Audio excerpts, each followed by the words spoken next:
Who do you think you are sitting here? Serve my friends right now or get out of my house. The words sliced through the air, sharp and venomous, followed by the sound of a crumpled linen apron hitting my chest. The sprawling living room, which just seconds ago was echoing with clinking crystal glasses, the soft hum of a hired string quartet, and the fake laughter of pretentious socialites, fell entirely silent. It was a Saturday evening, and the grand mansion was packed with the most arrogant people you could ever imagine. I sat frozen in my seat. I am Rowena, 28 years old.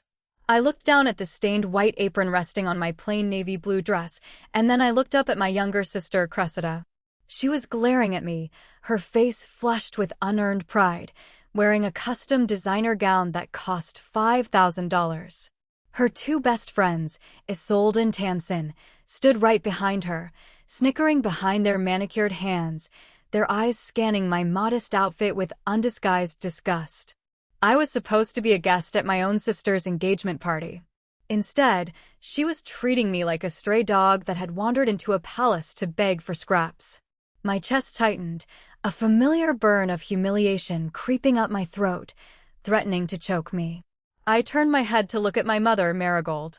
She was standing by the towering marble fireplace, holding a glass of expensive red wine, engaged in a conversation with a local politician. I waited for her to step in. I waited for her to tell Cressida to stop, to remind her that I was her sister, not the catering staff hired for the evening.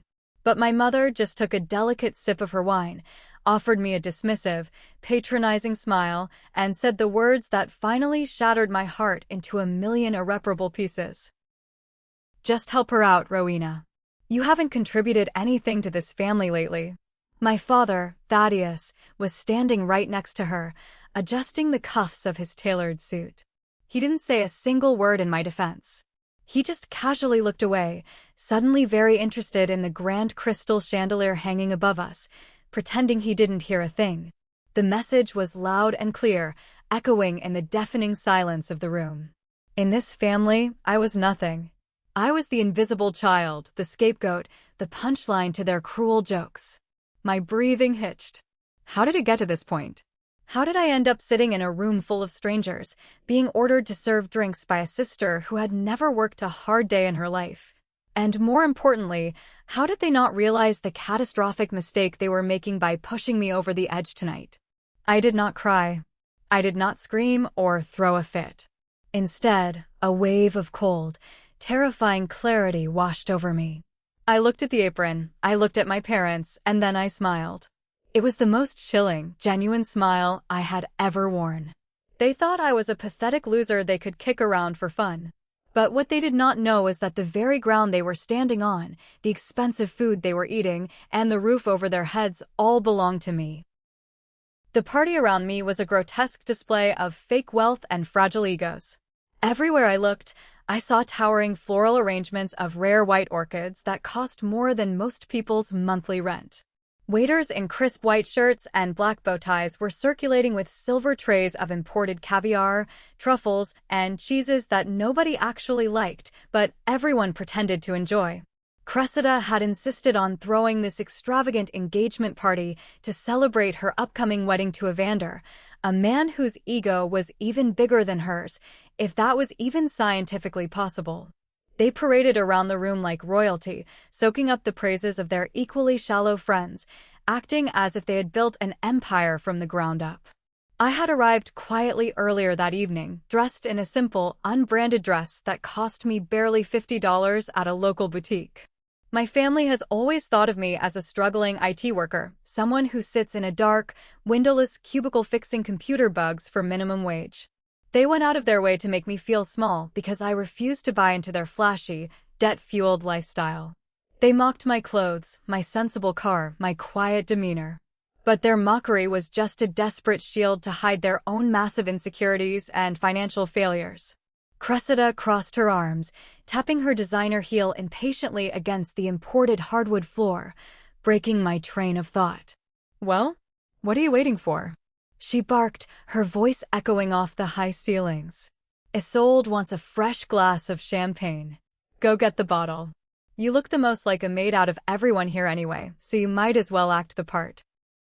Isolde and Tamsin let out a synchronized giggle, whispering to each other while eyeing my dress with pure malice. The humiliation was meticulously designed to be public. Cressida could have asked a waiter.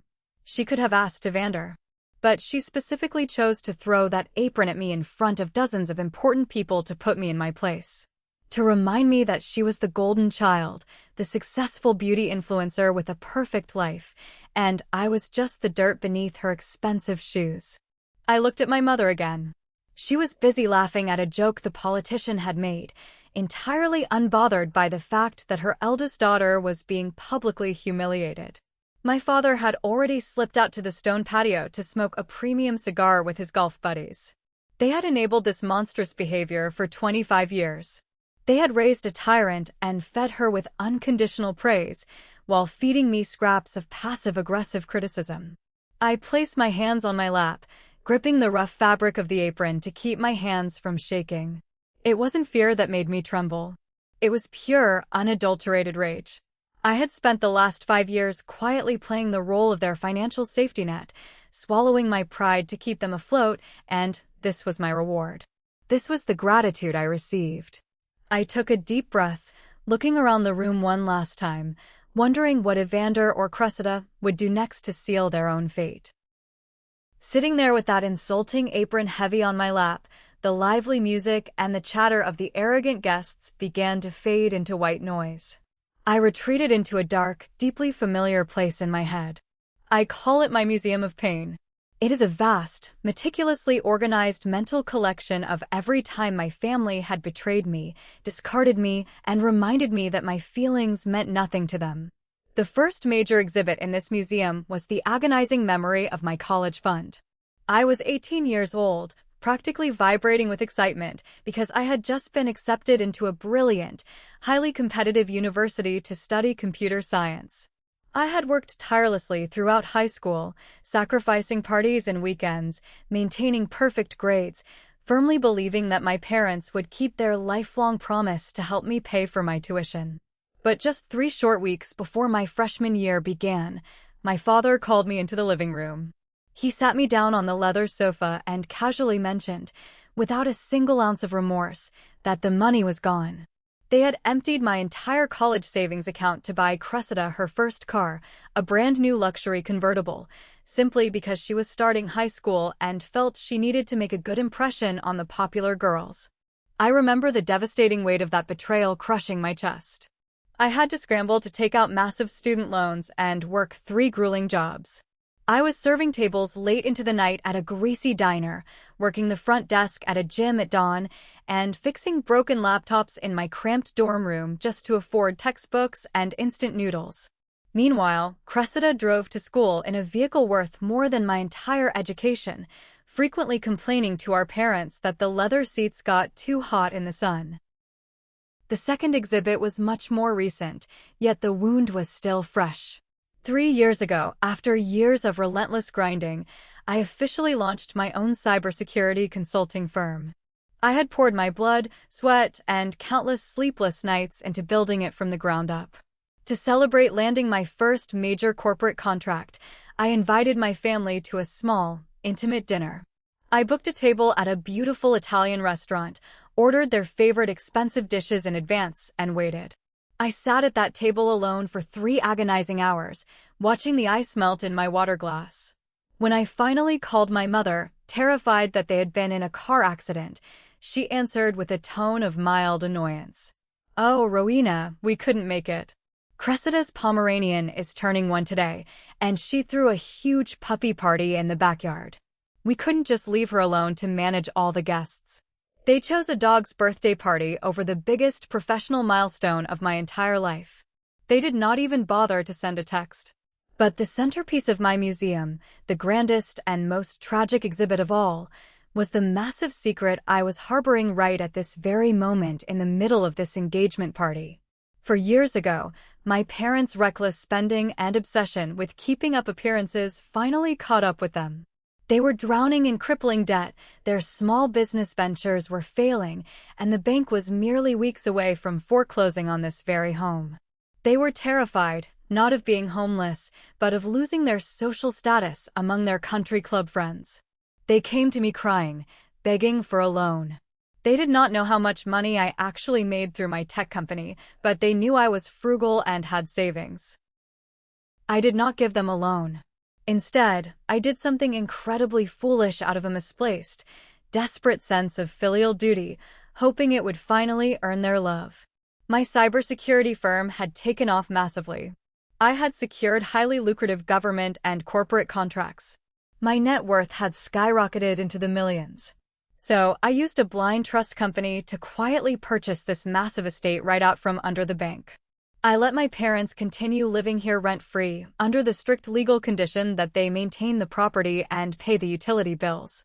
But my parents, drowning in their own vanity and unable to admit defeat, lied to everyone. They told Cressida and their friends that they had heroically negotiated a brilliant deal to save their own finances.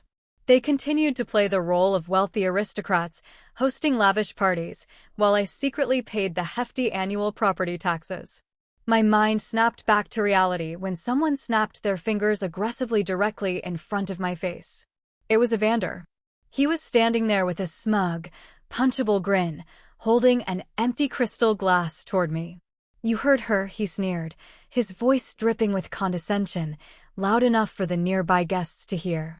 "Go get some ice, freeloader. You eat our food, you drink our wine. The least you can do is make yourself useful for once." I stared at Evander. He was wearing a tailored tuxedo, acting like a billionaire tycoon, when I knew for a fact his family's money was tied up in messy lawsuits. The irony was so thick it was suffocating. He called me a freeloader. He was standing on my hardwood floors. He was drinking wine paid for by a credit card that I secretly paid off every single month. I did the mental math in my head, recalling the shocking numbers that I had memorized on my spreadsheets. I was funneling $12,000 a month into a joint account just to keep my parents' heads above water so they could maintain the charade. I was paying $4,500 a month for the lease on the shiny Porsche Macan that Cressida was currently bragging about to her friends near the bar. I looked at the three of them. Cressida with her fake business empire, Evander with his fake generational wealth, and my parents with their fake social status. They were a fragile house of cards, and I was the only sturdy pillar holding them together. And yet, they had the audacity to throw a dirty apron at me.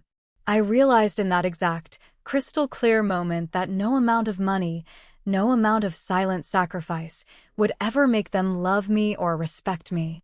They did not see me as a daughter or a sister. They saw me as a resource to be exploited and a convenient punching bag to elevate their own pathetic egos. The well of my empathy had finally run dry. But how much further would they push me tonight before I finally snapped? The lively jazz music seemed to fade away, swallowed by a heavy, expectant silence in our corner of the room. The chatter of the guests became a dull, meaningless hum in my ears.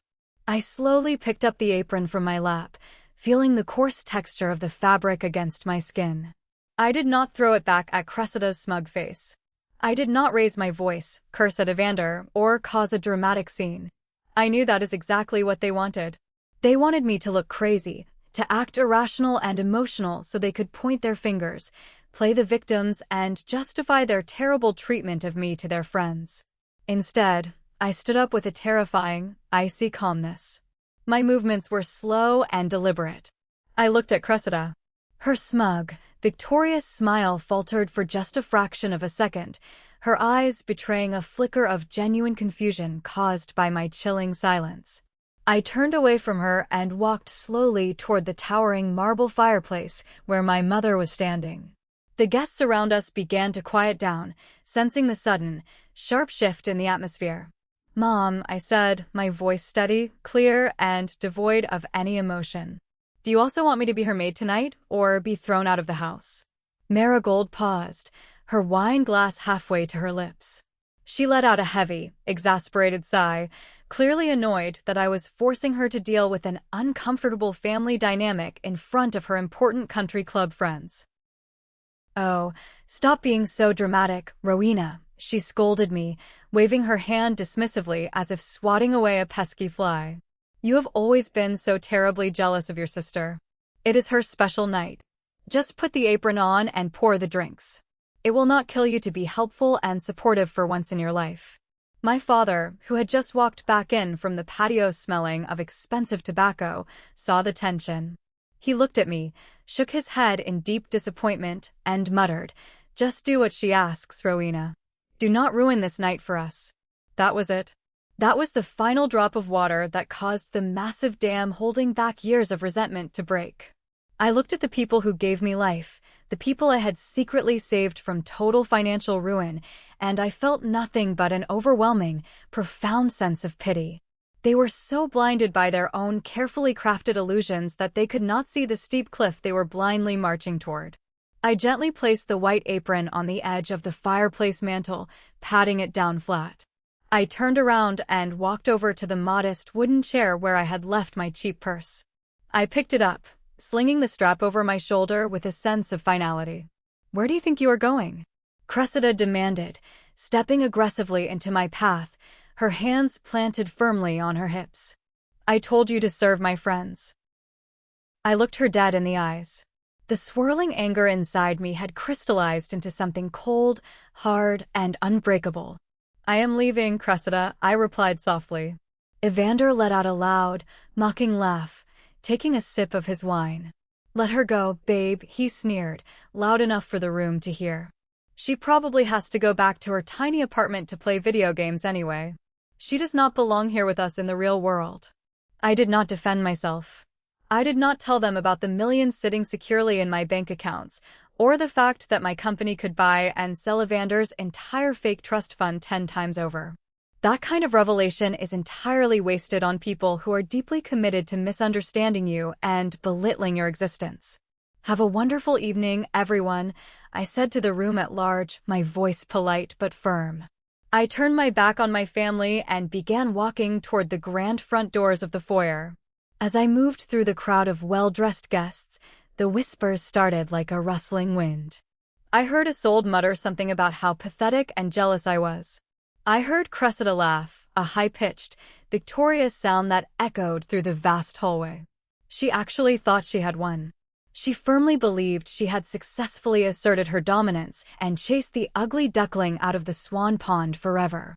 I reached the heavy, custom-carved oak doors, grabbed the brass handle, and pushed it open. The cool night air hit my face instantly, smelling of pine trees and sweet freedom. I walked down the sweeping, perfectly manicured driveway, my flat shoes crunching softly against the expensive gravel. I did not look back. I did not shed a single tear of sorrow. As I unlocked my modest sedan and slid into the driver's seat, my hands gripped the steering wheel tightly. A strange, euphoric feeling began to bubble up in my chest, replacing the anger. It was the undeniable feeling of a massive, suffocating weight being lifted off my shoulders. For years, I had lived in constant fear of losing my family's approval. I had paid their bills, endured their abuse, and shrunk myself down just to keep a seat at a table where I was universally hated. But tonight, they had made the ultimate choice for me. I started the engine, the quiet hum of the car a stark contrast to the loud party inside. I pulled out of the wrought iron gates of the estate and looked in the rearview mirror at the glowing lights of the mansion. My mansion. They wanted me gone. They wanted me out of their sight and out of their lives. I was going to grant their wish, but I was going to do it with a ruthless, scorched earth policy. I smiled to myself as I drove onto the dark highway leading back to the city. Their fake paper empire was running on borrowed time. I was going to pull the plug, and it would all crumble to dust in exactly 72 hours. But what would be my very first, devastating move when the sun came up? The next morning, I woke up in a massive bed that felt like floating on a cloud. The bright morning sunlight streamed through the floor-to-ceiling windows of my hidden luxury penthouse located right in the heart of the city center. This was the beautiful, peaceful life my family knew absolutely nothing about. They genuinely thought I lived in a cramped, depressing studio apartment in the bad part of town, eating canned soup. They had no idea I lived in a minimalist, high-tech fortress that cost more than Evander's entire fabricated trust fund. I stretched my arms, listening to the comforting, soft whir of the automated espresso machine starting up in my pristine, marble-lined kitchen. It was Sunday. Usually, on a Sunday morning, my stomach would be tied in painful knots, dreading the inevitable phone calls from my mother asking for small favors that somehow always ended up costing me hundreds of dollars. But today, the air in my apartment felt remarkably light and breathable. I walked into the kitchen, poured myself a steaming cup of dark roast coffee, and finally picked up my phone from the granite counter. The screen lit up like a Christmas tree, flooded with notifications. There were 42 unread text messages and 7 missed calls. I unlocked the screen and opened the message thread from my mother. I expected anger. I expected her to yell at me for walking out and causing a scene. But what I read was so much worse, confirming every decision I had made the night before. Rowena, you deeply embarrassed us all last night. Cressida was crying in the guest bathroom because of your selfish, dramatic behavior. You ruined her special night. To make up for this ungrateful disaster, you need to transfer $20,000 to the joint account immediately. Evander's family ordered rare vintage champagne for the toast, and the caterers need to be paid in full by tomorrow morning. Do not ignore this message. Fix your mistake right now. I read the message twice to make sure my eyes weren't deceiving me. I did not feel sad. I actually let out a dry, echoing chuckle in my empty kitchen. She wasn't reaching out to ask if I was okay or why I left so abruptly. She wasn't apologizing for letting my younger sister treat me like a hired slave. She was aggressively demanding $20,000 to pay for a party I was just thrown out of. The entitlement was so incredibly toxic that it was almost comical. I opened my banking app, using facial recognition to log in. The screen loaded instantly, displaying the balance of just my private, primary checking account. Over $2 million stared back at me in cold, hard cash, and that did not even include my massive investment portfolios, real estate holdings, or the soaring valuation of my tech company. I could have paid for that extravagant party 100 times over without even blinking. But they would not see another single dime from me for as long as I lived. I ignored the demanding messages, closed the app, and dialed an international number I knew by heart. It rang twice before a vibrant, energetic voice answered the call. Rowena, my brilliant darling. Aunt Talia chimed through the speaker, accompanied by the soothing sound of seagulls and crashing ocean waves in the background. Aunt Talia was my father's younger sister and the absolute black sheep of the entire family. She was fierce, fiercely independent, and had packed her bags and moved to the stunning Amalfi Coast in Italy 20 years ago to escape the exact same toxic, soul-crushing environment I was currently drowning in.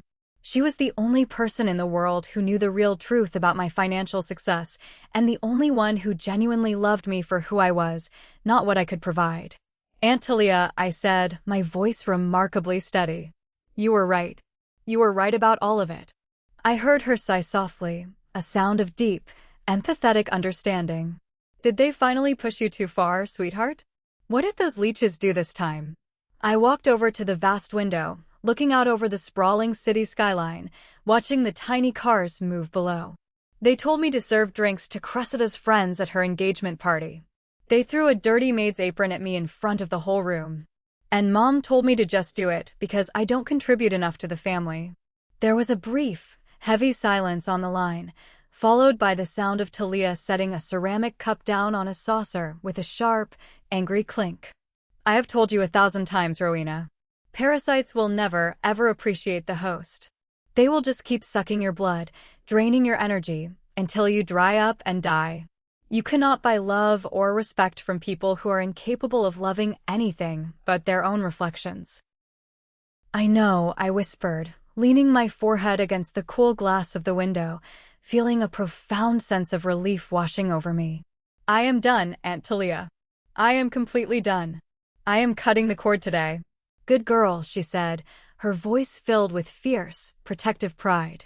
Now, listen to me carefully. The gorgeous little cliffside villa right next to my house is currently empty. The owner is a dear friend of mine. Pack your bags, book a flight, and get over here immediately. Leave that circus behind and come drink real wine by the ocean with someone who actually cares about you. I did not even hesitate for a single second. Send me the exact address. I will be there by Tuesday afternoon. I hung up the phone, a massive smile spreading across my face, and walked straight to my laptop. Within 10 minutes, my fingers flying across the keyboard, I had booked a first-class, one-way ticket to Naples, Italy. My heart was racing, but it was a thrilling, intoxicating kind of adrenaline. I was finally choosing myself. But before I could board that plane and disappear into the warm Italian sunset, I had some very serious business to take care of. I had to systematically dismantle the financial life support system I had foolishly built for my abusers. The execution had to be swift, brutal, and flawless. Monday morning arrived crisp, bright, and full of promise. I dressed in a sharp, tailored black suit, pulling my hair back into a sleek bun. Today, I was not playing the role of the quiet, submissive, ugly duckling sister. Today, I was the CEO of my own life, and I had major corporate executions to carry out. I drove my actual daily car, a sleek, tinted-out luxury sedan that I normally kept hidden in a secure private garage, straight to the main downtown branch of my wealth management bank.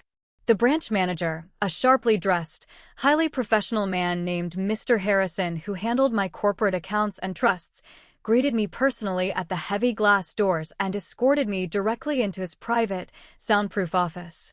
"Good morning, Ms. Rowena," he said warmly, pouring me a glass of sparkling water from a crystal pitcher. "What brings you in so early? We usually handle your portfolio reviews over secure video calls." I sat down in the plush leather chair, crossing my legs, resting my designer handbag on the floor next to me. "I need to make some immediate, structural changes to my accounts, Mr. Harrison. And I need them executed today, with zero delays or grace periods." "Of course. What are we looking at?" he asked, adjusting his glasses and pulling his keyboard closer. I pulled out a small black notebook from my bag, where I had meticulously tracked every single parasitic expense draining from my accounts over the last 5 years. First, I need to permanently sever my connection to the joint checking and credit accounts I hold with Thaddeus and Marigold. I want my name removed entirely, and I want all automatic transfers from my private trust into that specific account permanently canceled, effective this very minute. Mr. Harrison pulled up the files on his large dual monitors. His eyebrows shot up slightly, though he tried to maintain his professional composure. "Ms. Rowena, you currently auto-transfer $12,000 a month into that account to cover their mortgages, country club fees, and living expenses. If we sever this, the account will likely drain to zero within days given their current, highly aggressive spending velocity. The black credit cards tied to it will decline instantly." "That is exactly the point," I replied smoothly, looking him dead in the eye without a single trace of guilt or hesitation in my voice. "Cancel it." "Done," he said, clicking a few buttons rapidly. The financial umbilical cord was officially cut. Next, I continued, flipping a page in my notebook. "There is an auto lease under my corporate umbrella for a Porsche Macan. The primary driver is listed as Cressida. I want the lease terminated due to unauthorized usage, and I want you to notify the luxury dealership to repossess the vehicle immediately." Mr. Harrison nodded, typing rapidly, processing the harsh reality of what I was doing. "Consider it done. The repo order will be issued by this afternoon. They usually pick the vehicles up straight from the driveway." Now came the masterpiece. The most glorious plot twist that I had kept buried deep underground for 2 long years. Cressida loved to brag online about her independent cosmetics brand. She constantly posted heavily filtered videos calling herself a self-made boss babe, claiming she had secured a massive angel investor who believed in her unique vision. What she, and the rest of the world, did not know was that her brand was bleeding cash daily. No real investor would ever touch it with a 10-foot pole. 2 years ago, when she was crying hysterically about going bankrupt and ruining her reputation, my mother begged me to help her, claiming it would destroy the family's image. So, I set up a shell company, a blind venture capital firm, and I quietly invested $150,000 into Cressida's failing business just to keep the lights on and the fake Instagram posts rolling. I was her secret angel investor. "Mr. Harrison," I said, leaning forward, resting my elbows on his mahogany desk. "Pull up the file for Apex Ventures. We hold a 70% equity stake in a cosmetics LLC owned by Cressida. He searched his system and found the file quickly. Yes, I see it here. The company is operating at a severe monthly loss. We have been subsidizing their supply chain and marketing costs just to keep them afloat. Trigger the morality and performance clauses in the investment contract, I instructed coldly. Issue an immediate withdrawal of all funding, effective today. Freeze the corporate accounts we control, and send her a formal legal notice that we are dissolving the partnership due to breach of contract and brand mismanagement. Mr. Harrison looked up at me, a silent, profound respect gleaming in his eyes. He knew exactly what I was doing. He was watching me drop a heavy financial guillotine on my own family, severing their lifelines one by one. It will be drafted by our legal team and sent to her inbox by noon, he confirmed, hitting the final enter key. I walked out of the bank an hour later, the cool city breeze ruffling my hair. I checked my phone. The countdown had officially begun. I had 48 hours before the payments started bouncing across town, before the aggressive repo men showed up with tow trucks, before the fake investors pulled the plug on the Golden Child's empire. I had set the explosive charges, and all I had to do now was walk away before the grand detonation. But I had one final, poetic stop to make before heading to the airport. My flight to Italy was scheduled for 8 o'clock that evening. At exactly 3 in the afternoon, I drove my sedan through the familiar, towering wrought iron gates of the grand estate one last time. The massive house sat quiet, still, and bathed in the warm afternoon sunlight. I knew their schedules by heart, a survival tactic I had developed over the years. My parents were at their exclusive country club playing golf, pretending to be high society elites. Cressida was at a luxury spa downtown with Isolde and Tamsin, getting gold flake facials to recover from the immense stress of hosting her own party. Evander was supposedly at his fancy finance job, though I knew for a fact he spent most of his time day trading and losing other people's money. The sprawling house was completely empty. I parked in the circular driveway and walked up the stone steps to the heavy front doors. I didn't need to knock or ring the bell. I reached into my purse, pulled out my heavy brass key ring, and unlocked the door. I stepped into the grand foyer. The remnants of Saturday's disastrous party were still scattered about.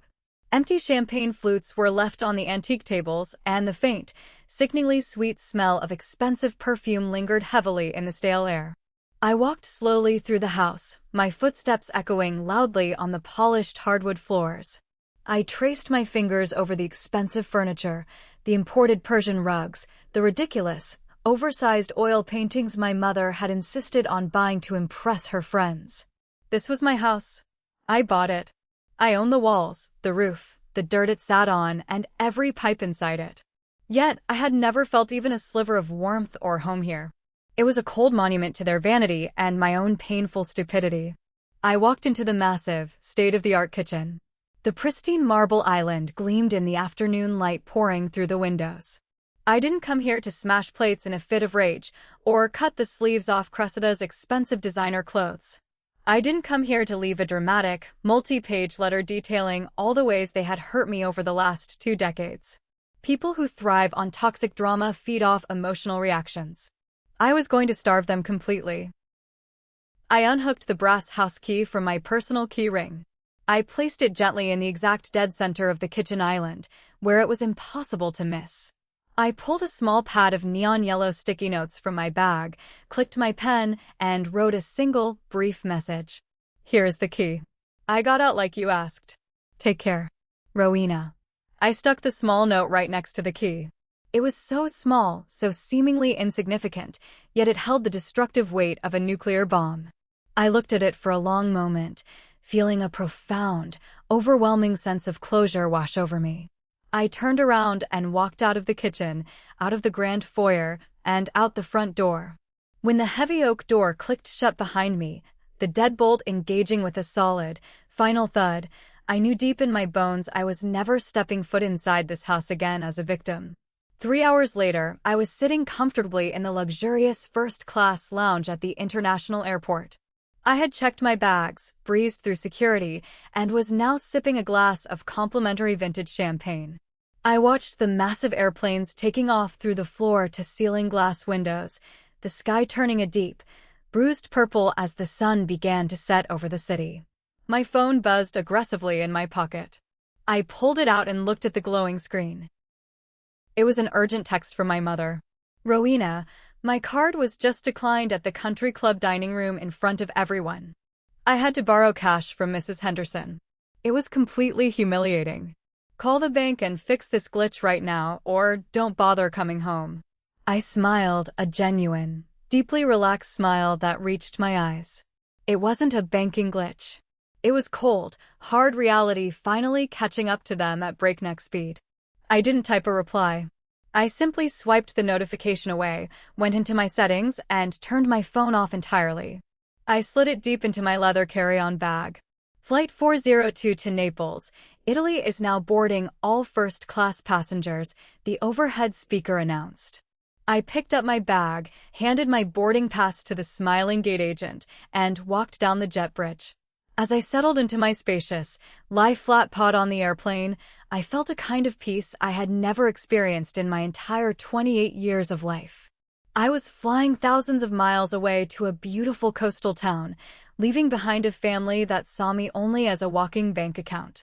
While I was soaring high above the dark Atlantic Ocean, drinking champagne and watching movies, I knew exactly what was happening on the ground. By tomorrow morning, the repo trucks would be circling the estate for the Porsche.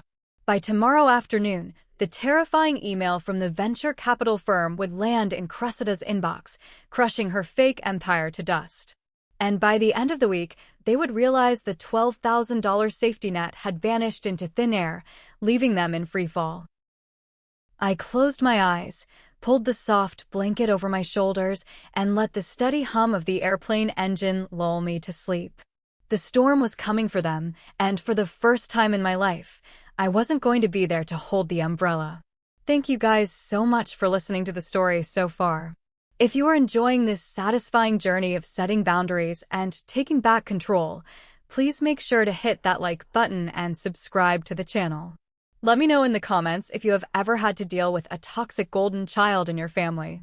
Now, let's get back to the story and see how the dominoes fall. The wheels of the airplane touched down on the tarmac in Naples, Italy, bringing a gentle jolt that woke me from a deep, dreamless sleep. I opened my eyes, looking out the small oval window as the early morning sun bathed the distant mountains in a soft, golden glow. Leaving the airplane and walking into the airport terminal, I felt an undeniable shift in the atmosphere. The air here smelled different. It carried the scent of salt water, fresh espresso, and an unspoken promise of peace. Aunt Talia was waiting for me right outside the arrivals gate. Even in her 60s, she looked vibrant and full of life, wearing a flowing linen dress and oversized sunglasses. When she saw me, her face lit up with a massive, genuine smile. She pulled me into a tight embrace, and for the first time in what felt like decades, I felt entirely safe. We did not need to exchange a lot of words right then.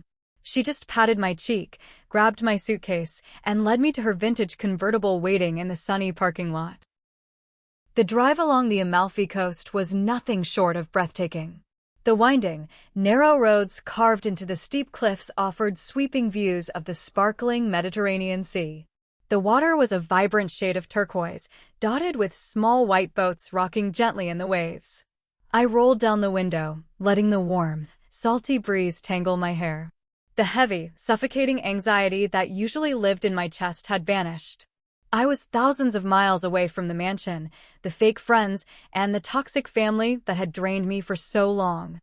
Talia drove us to a stunning cliffside villa with terracotta roof tiles and a massive balcony overlooking the ocean. The owner, her dear friend, had left the keys for me. Inside, the house was airy and filled with natural light, decorated with hand-painted ceramic tiles and rustic wooden furniture. I unpacked my few belongings slowly, placing my clothes in the antique wardrobe. For the first time in my adult life, my time belonged solely to me.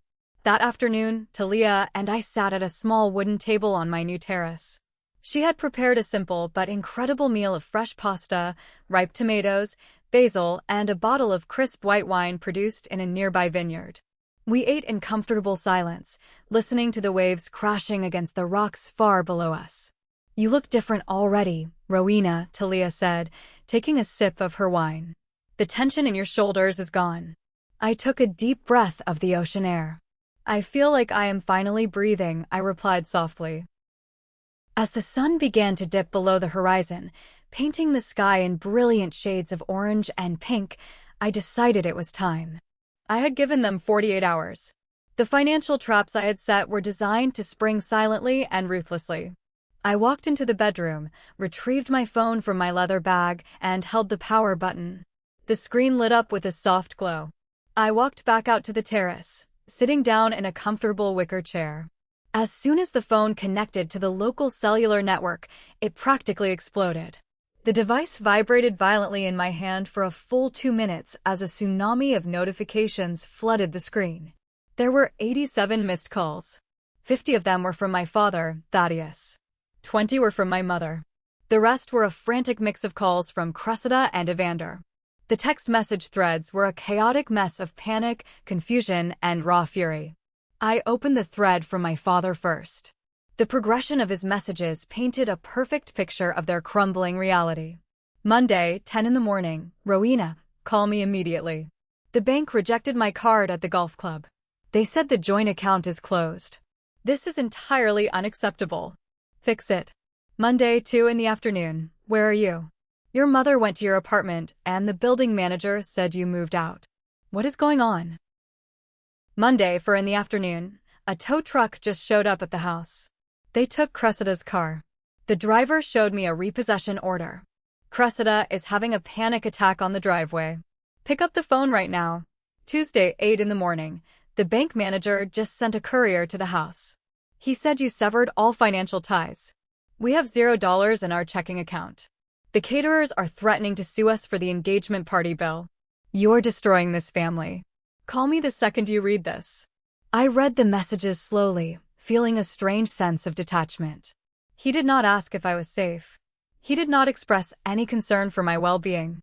His only concern was the sudden evaporation of his free money and the public embarrassment of a tow truck in his wealthy neighborhood. Then I opened Cressida's messages. They were unhinged, filled with typos and blind rage. "You evil witch. What did you do?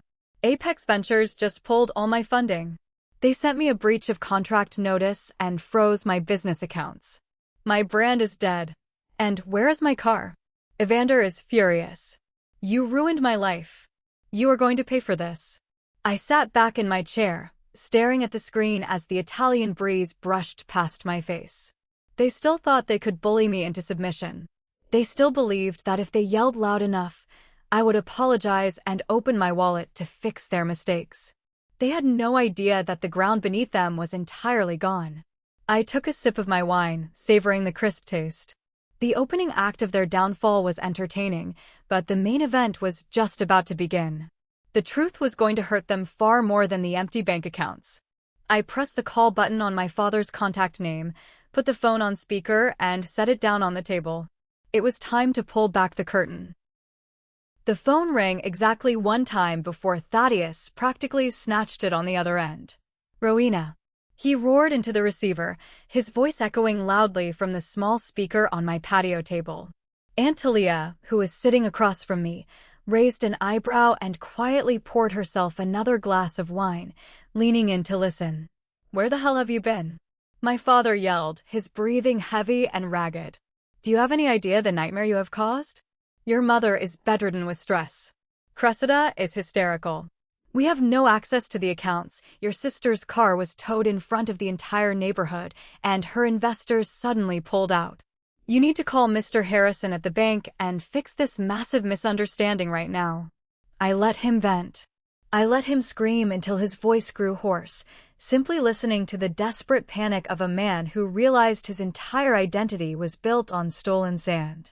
When he finally stopped to take a breath, the silence stretched over the international line.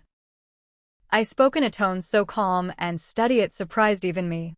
"It is not a misunderstanding, Dad. I closed the accounts. I canceled the car lease. I am currently in Italy, and I am not coming back to fix anything." There was a stunned, heavy pause. "Italy? He stammered, the anger faltering into sheer confusion. What are you talking about? You cannot just leave. We have bills. The catering company is demanding $20,000 by Friday, or they are taking us to court. Evander's family is furious. You will have to figure out a payment plan with them, I replied smoothly. A few days ago, your beloved golden child threw a dirty apron at me and ordered me to serve drinks to her friends. Mom told me to do it. You stood there and looked at the ceiling. You all made it very clear that I am just the hired help, an unwanted burden. So, I did exactly what you all wanted. I walked out of your lives. Rowena, you are being incredibly petty, my father shot back, his tone shifting from panicked to patronizing. You are blowing a tiny family squabble way out of proportion. Cressida was just stressed about the party. You know how she gets. You cannot punish us for one little mistake. It is not a punishment, I corrected him gently. It is merely the logical consequence of your actions. I resigned from my unofficial position as your personal ATM. My father scoffed loudly into the phone. Your position? Do not act like you are funding this family, Rowena. You put a few $1,000s into the joint account here and there. We let you do it so you felt included. I am the one who kept this family afloat. I am the one who saved this house from foreclosure 4 years ago. You are nothing without this family's name. I looked at Aunt Talia. She gave me a slow, encouraging nod. The moment of truth had finally arrived. Dad, I said, my voice dropping an octave, carrying the weight of undisputed authority. I think it is time we stop playing this ridiculous game of pretend. What game? He demanded. I took a slow breath. I am Apex Ventures. The silence on the line was deafening. What? He whispered. I am the angel investor who funded Cressida's fake cosmetics brand, I explained, articulating every single word with sharp precision. I created the shell company 2 years ago because Mom begged me to save Cressida from bankruptcy. Her brand has never made a single dollar of profit. I have been burning cash every month just to let her play the role of a successful entrepreneur. Yesterday, I legally dissolved the partnership. Her fake empire is officially dead. Rowena, that is a lie, my father stuttered, his voice trembling slightly. You do not have that kind of money. You work in a cubicle. I own a highly successful cybersecurity consulting firm, I continued, mercilessly destroying his illusions. I secured data for massive corporate networks. My net worth is well into the 8 figures. And since we are being honest today, let us talk about the house. I heard a small gasp in the background. It was my mother. She was listening on another line. For years ago, the bank was foreclosing on the mansion, I said, my words falling like heavy stones. You did not negotiate a brilliant deal, Dad. You failed. You failed fully and spectacularly. I bought the house from the bank through a blind trust. No, my father breathed out, a sound of pure denial. Yes, I confirmed firmly. I own the walls, the roof, the driveway, and the soil it sits on. I pay the property taxes. I pay for the landscaping. I have been letting you live there rent-free while you paraded around acting like aristocrats and treating me like garbage. But that arrangement is officially over. I heard my mother let out a loud, dramatic sob on the other end of the line. Starting on the 1st of next month, I stated clearly, you will be required to pay market rate rent to my property management company. That will be $8,000 a month. If you fail to pay on time, my lawyers will begin the eviction process immediately, and you will be legally removed from my property. Rowena, please. My mother cried out, her voice cracking with terror. You cannot do this to us. We are your parents. Where will we go? What will we tell our friends? You will tell them the truth, I replied coldly. Or you will lie. I truly do not care. Do not call this number again asking for money. The well is dry. I reached out and ended the call. The patio was quiet again, save for the soothing sound of the ocean waves. I placed the phone face down on the table. I did not feel an ounce of guilt. I had simply held up a mirror to their delusions and walked away. But while my parents were busy facing their financial ruin, I knew Cressida's fiancé, Evander, was not going to go down without a nasty, public fight. And his arrogance was about to cost him everything. For the next 2 days, I did not answer any calls from the United States. I spent my mornings walking along the pebble beaches of the Amalfi Coast, collecting sea glass and letting the Italian sun warm my skin. I spent my afternoons painting on the terrace and learning how to cook authentic dishes from Aunt Talia. It was a beautiful, healing routine. But back in my hometown, a vicious storm was brewing on the internet. On Wednesday evening, I was sitting on the sofa with a cup of chamomile tea when my phone buzzed with an email from my second-in-command at my tech company. The subject line simply read, "Urgent, social media crisis." I opened the email. My manager had attached several screenshots from a popular social media platform. Evander, furious that his future wife's wealth had vanished overnight, decided to wage a public war against me.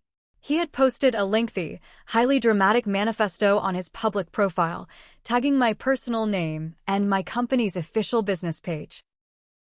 In the post, Evander painted a horrifying, entirely fictional picture. He claimed that I was a jealous, bitter sister who had embezzled hundreds of thousands of dollars from my parents' retirement accounts. He accused me of illegally seizing control of their family home through fraudulent paperwork. He wrote that I had maliciously sabotaged Cressida's wedding just out of spite. But the most entertaining part of his pathetic rant was his grand threat at the very end. Evander worked as a junior analyst at a massive venture capital firm. He tagged his own company, puffing out his chest digitally. He wrote, "I am personally ensuring that my boss, the legendary billionaire investor Callum, investigates this massive fraud. We will leverage our corporate influence to make sure Rowena's shady IT company is blacklisted from every major contract in the country. You messed with the wrong family, Rowena. Your little business is finished." I read the post and burst out laughing. It was a deep, genuine laugh that echoed off the high ceilings of my villa. Evander was an arrogant fool, blinded by his own inflated sense of importance. He had just handed me the key to his own destruction. What Evander, a lowly junior analyst, did not know was that his boss, the billionaire Callum, was not just some distant figurehead.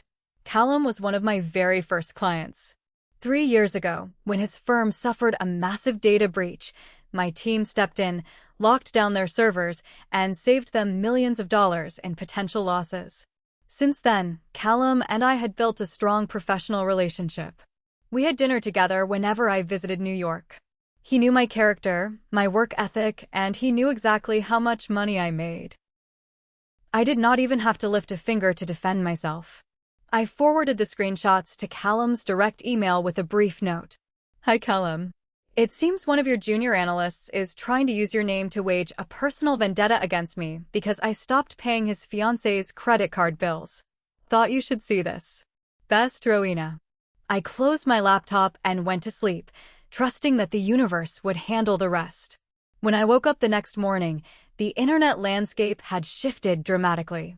Callum, a man who despised public drama and corporate embarrassment more than anything, had acted swiftly and mercilessly. My manager sent me a link to an official corporate statement released by Callum's venture capital firm. The statement was brief, professional, and devastatingly clear. It read, "Our firm operates on the highest standards of integrity.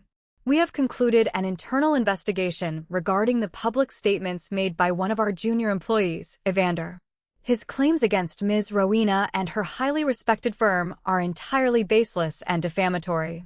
Furthermore, during our review, we discovered severe violations of our corporate code of conduct regarding Evander's personal financial disclosures. Effective immediately, Evander is no longer employed by our firm." But the real story, the juicy details that my manager dug up through her industry connections, was far more satisfying. When Callum saw Evander's post, he ordered a deep background check into his junior analyst. Plot twist number 5 was truly beautiful. Callum's security team discovered that Evander was drowning in massive, unpayable gambling debts. He had been secretly trading high-risk options on company time and losing horribly. Evander had targeted Cressida specifically because he thought she was a wealthy heiress. He planned to use her family's money to pay off his mounting debts after they got married. When I cut off the financial supply and exposed the family as broke, Evander panicked.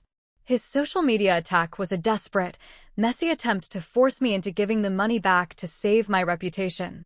Instead, he drew the eye of a dragon, and the dragon burned his entire career to the ground. Evander was now unemployed, publicly disgraced, and buried under a mountain of debt.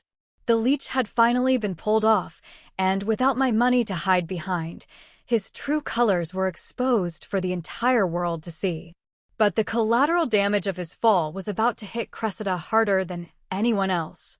The swift, brutal termination of Evander from his prestigious finance job acted as the final nail in the coffin for the grand illusion my family had built.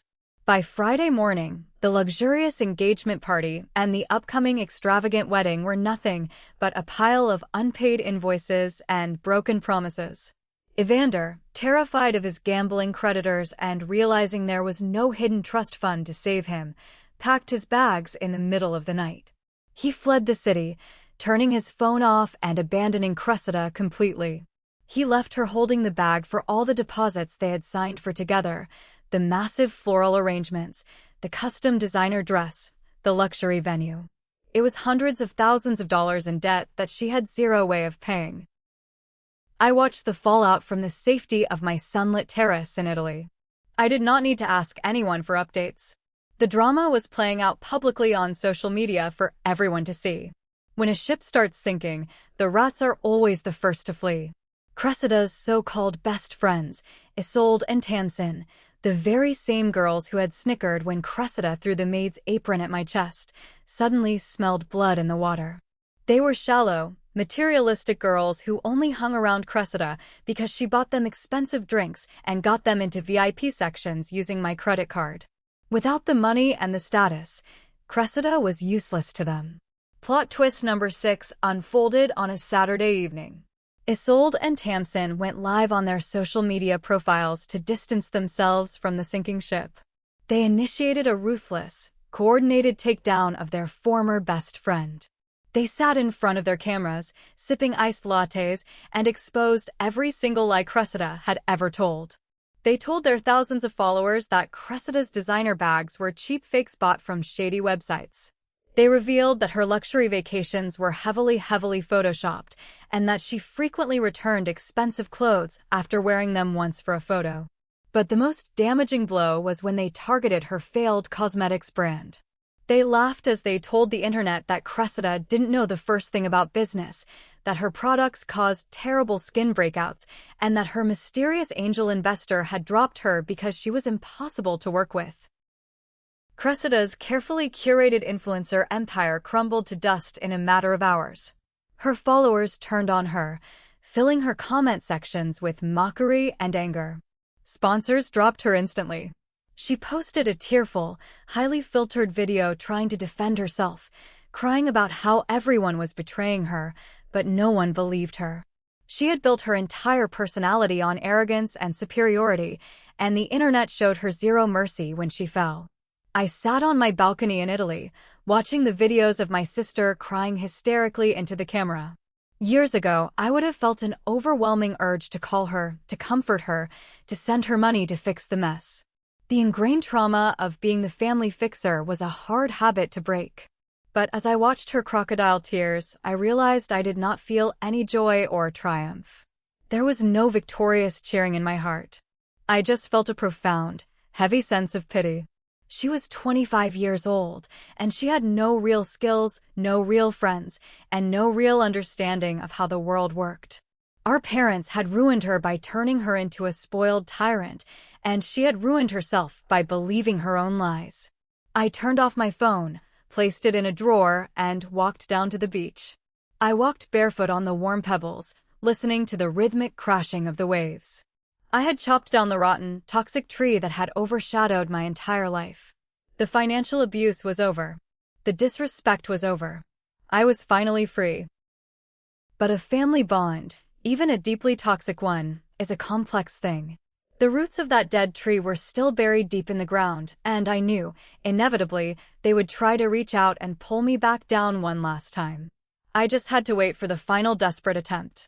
6 months passed. Half a year of uninterrupted peace, brilliant sunsets, and genuine healing. I decided to extend my lease on the Amalfi Coast indefinitely. My cybersecurity company was thriving under the remote leadership structure I had established, and I found a beautiful rhythm in my new life. I took watercolor classes in the village square, learned to speak conversational Italian, and spent long, laughter-filled evenings drinking wine with Aunt Talia and her eccentric group of local friends.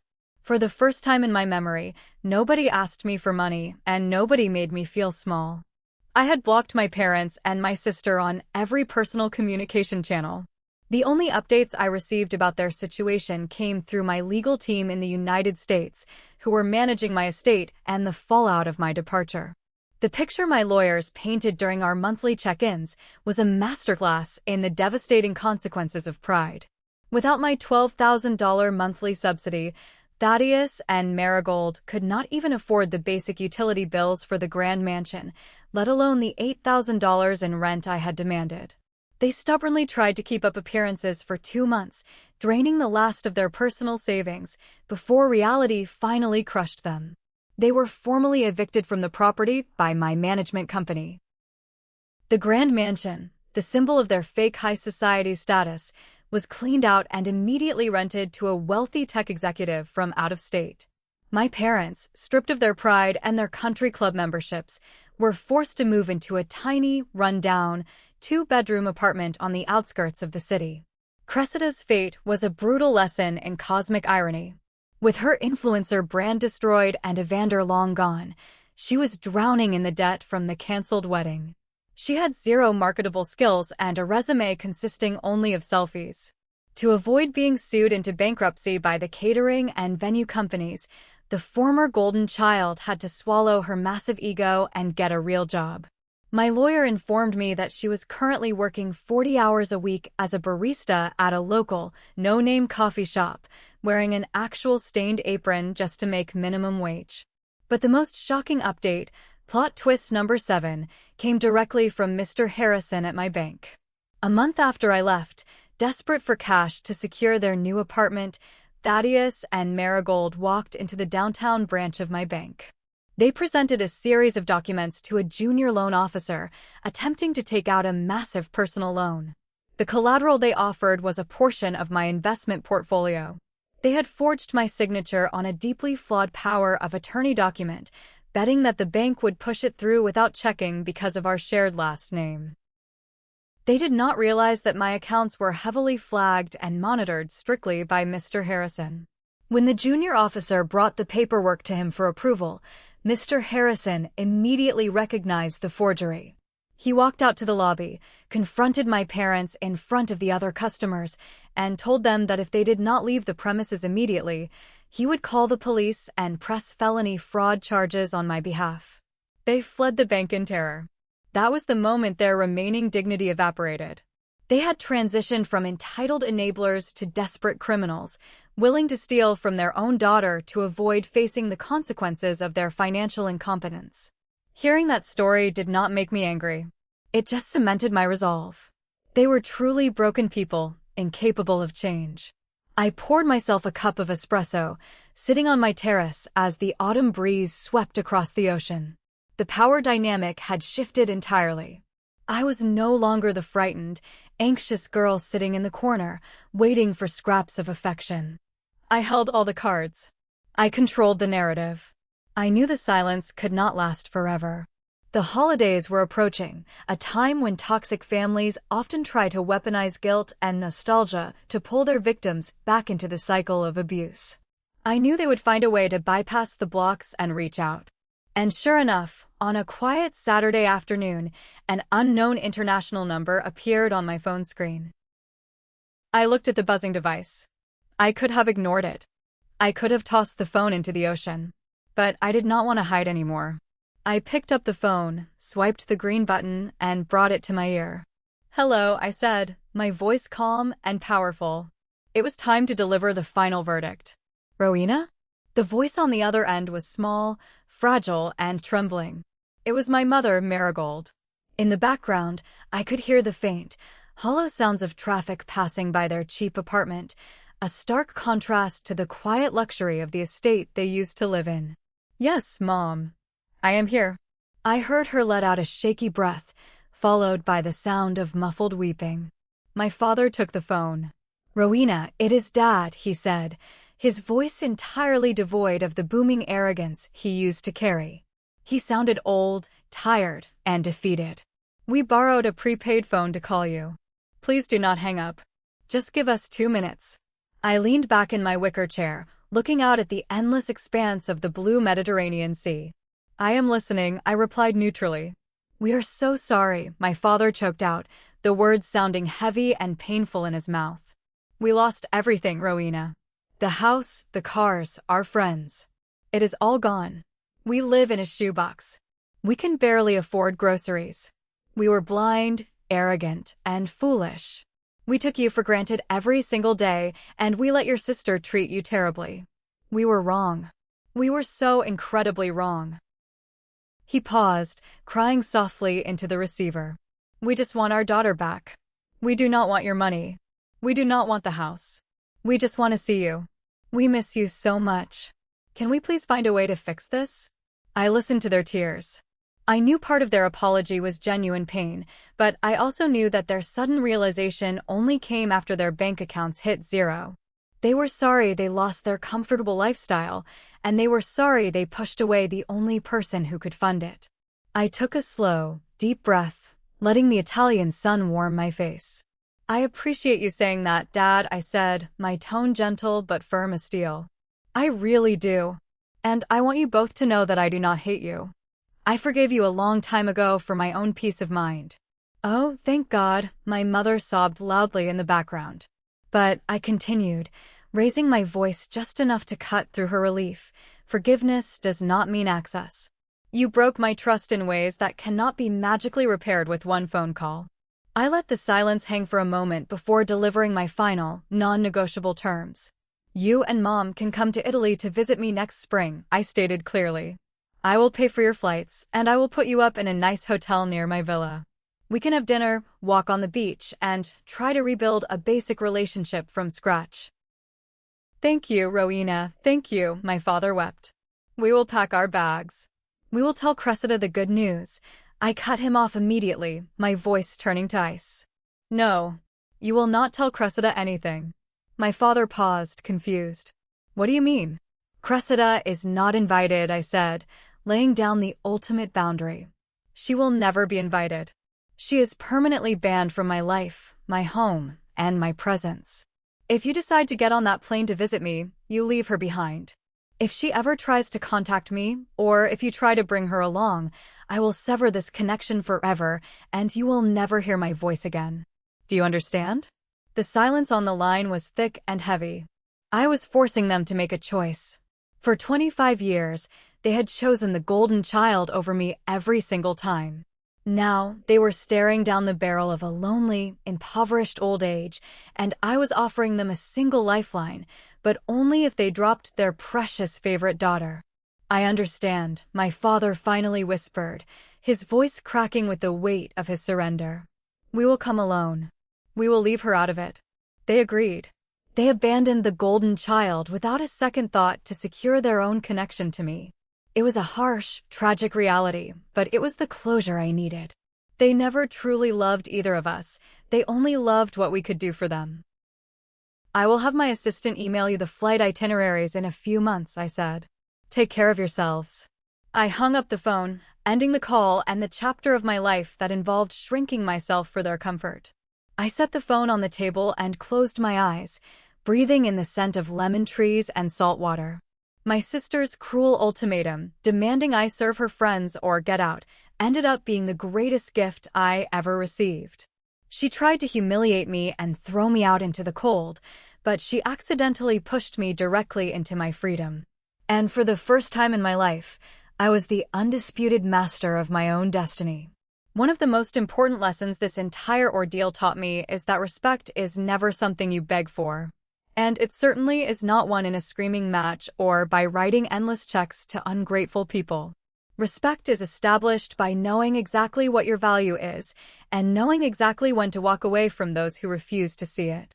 Sometimes, the most powerful and devastating action you can take isn't to fight back, plot a complex revenge, or try to teach a toxic person a lesson.